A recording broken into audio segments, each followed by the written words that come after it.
Salut à tous et bienvenue dans cette nouvelle émission de Transformation Point avec Salvation of Christ sur Afrique Today. Nous vivons une époque où nous voyons les choses qui n'ont pas existé des siècles et des siècles avant nous. Une époque douloureuse, incertaine, pleine de dépression et d'incertitude. Nous vivons au milieu des cris et des larmes. Nous devons être compatissants avec tous nos semblables qui souffrent dans le monde. Nous devons prier pour la guérison, pour le secours et le salut du monde entier. La bonne nouvelle, mes bien-aimés, c'est que Dieu est toujours sur son trône. Il est au contrôle parfait de tout ce qui se passe en bien ou en mal. Beaucoup de personnes se posent des questions. Est-ce que Dieu est encore au contrôle? Pourquoi laisse-t-il autant de mal frapper l'humanité qu'il aime bien? Nous allons répondre aujourd'hui dans Transformation Point.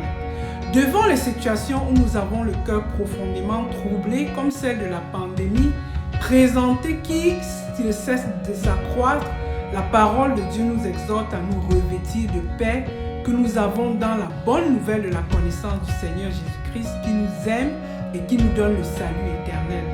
Tout autour de nous, ce sont des mauvaises nouvelles que nous avons. La parole de Dieu est pleine de paroles d'assurance et d'espérance.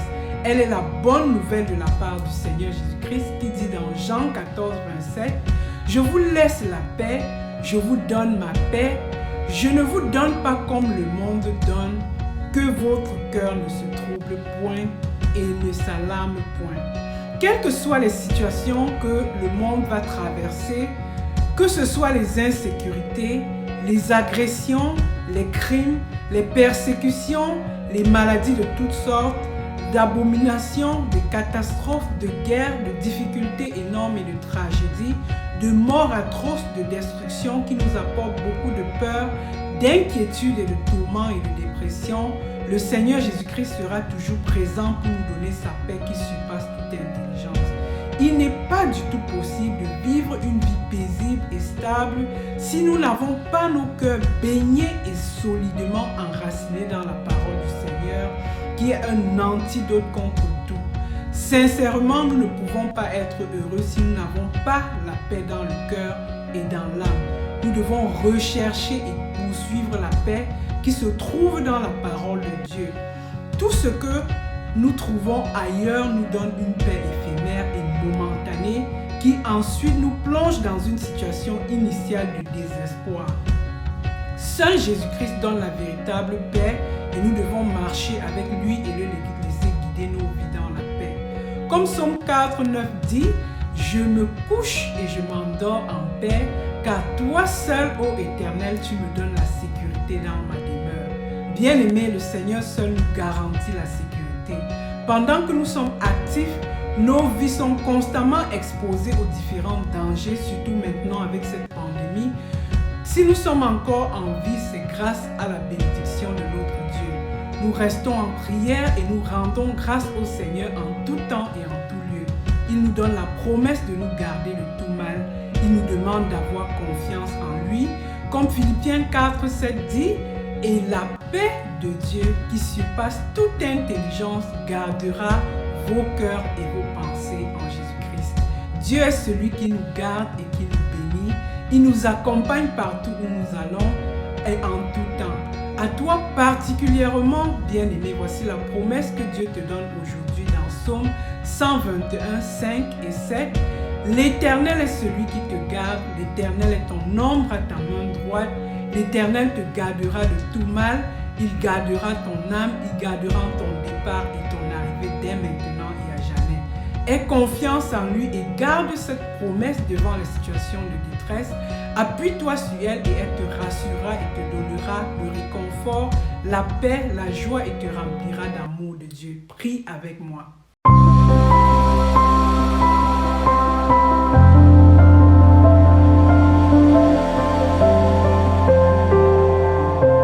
Prie avec moi et répète après moi. Merci Seigneur de me donner ta paix qui surpasse toute intelligence dans ce monde plein d'insécurité.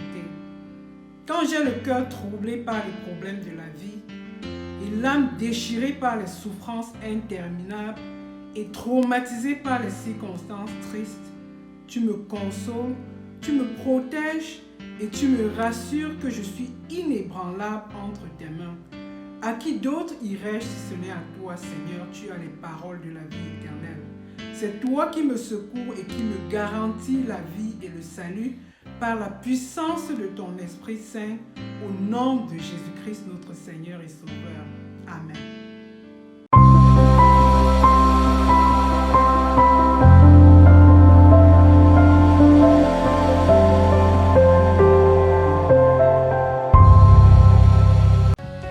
Pendant que nous continuons à parler des difficultés, du mal et des souffrances, il est très important que nous sachions l'origine du mal, la position de Dieu et sa réponse à la condition humaine, destinée à confronter le mal et la souffrance dans le monde. Pourquoi donc le mal? Pourquoi la souffrance? Quelle est la réponse de Dieu devant la souffrance humaine qui va grandissante? Quelle est la réponse de Dieu devant le Covid-19? Le mal et la souffrance sont la résultante de la désobéissance de l'homme à Dieu. Au début de la création, nous voyons un Dieu plein d'amour qui crée l'homme et la femme libres de faire des choix et les met dans le jardin d'Éden, un environnement parfait de joie et de bonheur avec un ordre. Dans Genèse 2, 16 à 17, l'Éternel Dieu donna cet ordre à l'homme: tu pourras manger de tous les arbres du jardin, mais tu ne mangeras pas de l'arbre de la connaissance du bien et du mal, car le jour où tu en mangeras, tu mourras. Par la suite, nous voyons un nouveau personnage, un ennemi mortel, le diable qui entre en jeu avec le mal et qui séduit l'homme et la femme, qui finalement cède au péché, ce qui amène donc Dieu à prononcer la sentence douloureuse de condamnation comme suit. Dans Genèse 3, 16, 19, il dit à la femme: j'augmenterai la souffrance de tes grossesses, tu enfanteras avec douleur et tes désirs se porteront vers ton mari, mais il dominera sur toi. Il dit à l'homme: puisque tu as écouté la voix de ta femme, et que tu as mangé de l'arbre au sujet duquel je t'avais donné cet ordre, tu n'en mangeras point, le sol sera maudit à cause de toi. C'est à force de peine que tu tireras ta nourriture tous les jours de ta vie. Il te produira des épines et des ronces, et tu mangeras de l'herbe des champs. C'est à la sueur de ton visage que tu mangeras du pain, jusqu'à ce que tu retournes dans la terre d'où tu as été pris, car tu es poussière et tu retourneras dans la poussière. Bien-aimés, voici donc l'origine du mal et la souffrance dans laquelle nous sommes retrouvés et qui continue à s'empirer dans le monde aujourd'hui. Romains 1, 21 dit: puisque ayant connu Dieu, ils ne l'ont point glorifié comme Dieu et ne lui ont point rendu grâce, mais ils se sont égarés dans leurs pensées et leur cœur sans intelligence a été plongé dans les ténèbres. Le péché et les conséquences du péché, bien-aimés, continuent à croître aujourd'hui quand nous refusons d'écouter Dieu. Les crimes, les violences, les sectes et tout genre d'abomination, aujourd'hui, ce que le monde subit est la conséquence du mal.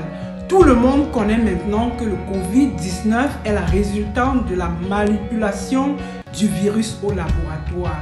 Des millions de personnes sont infectées, des milliers de gens meurent et les activités paralysées.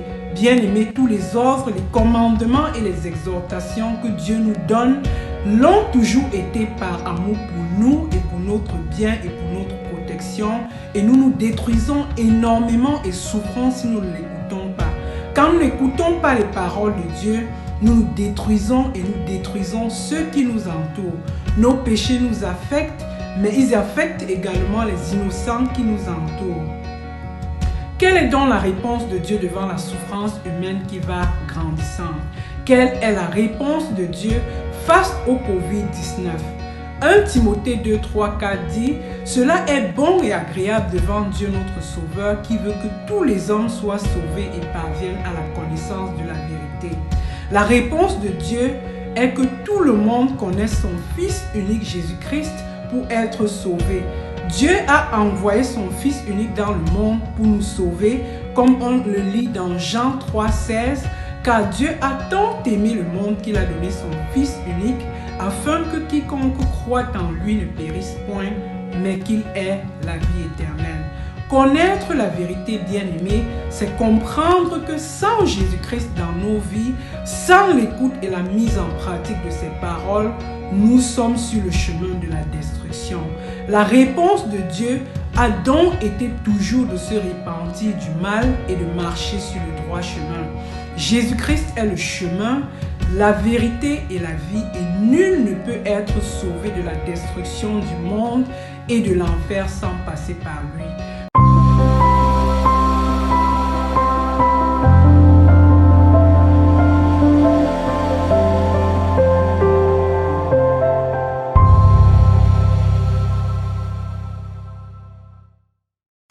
Prions Dieu. Merci Seigneur parce que tu es le même hier, aujourd'hui et éternellement. De la même manière que tu as donné des avertissements à Adam et Ève et tous ceux qui ont précédé, tu nous donnes également des avertissements aujourd'hui. Et c'est en guise de protection et d'amour que tu nous donnes des recommandations et tes commandements. C'est pour nous sauver de la destruction de nos vies et bien plus de la condamnation éternelle. Ô Père céleste, préserve-nous de toute chute, sauve le monde en péril dans cette pandémie.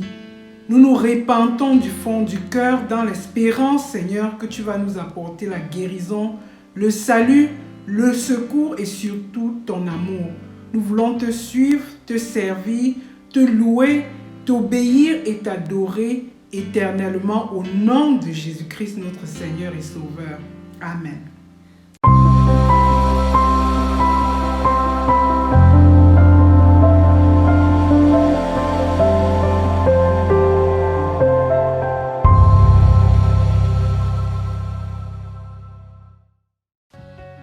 Nous voici donc à la fin de Transformation Point avec Salvation of Christ sur Afrique Today. Nous avons bien écouté le Seigneur Jésus-Christ nous dire dans Jean 16, 33b, « Vous aurez des tribulations dans le monde, mais prenez courage, j'ai vaincu le monde. » Le Seigneur Jésus-Christ est le seul qui a pu vaincre le monde. Il a vaincu la mort. Nous pouvons lui faire confiance et marcher dans une relation personnelle avec lui en écoutant ses paroles, en lui obéissant, et il nous délivrera de tout ce qui nous tourmente et nous tracasse. Ouvrons grandement nos mains pour recevoir la bénédiction de Dieu. Que le Seigneur vous bénisse et qu'il vous garde, que le Seigneur fasse luire sa face sur vous et qu'il vous accorde sa grâce. Allez dans son amour, allez dans sa paix, allez dans sa force, allez dans son assurance, et passez une agréable semaine et à dimanche prochain dans une nouvelle émission de Transformation Point avec Salvation.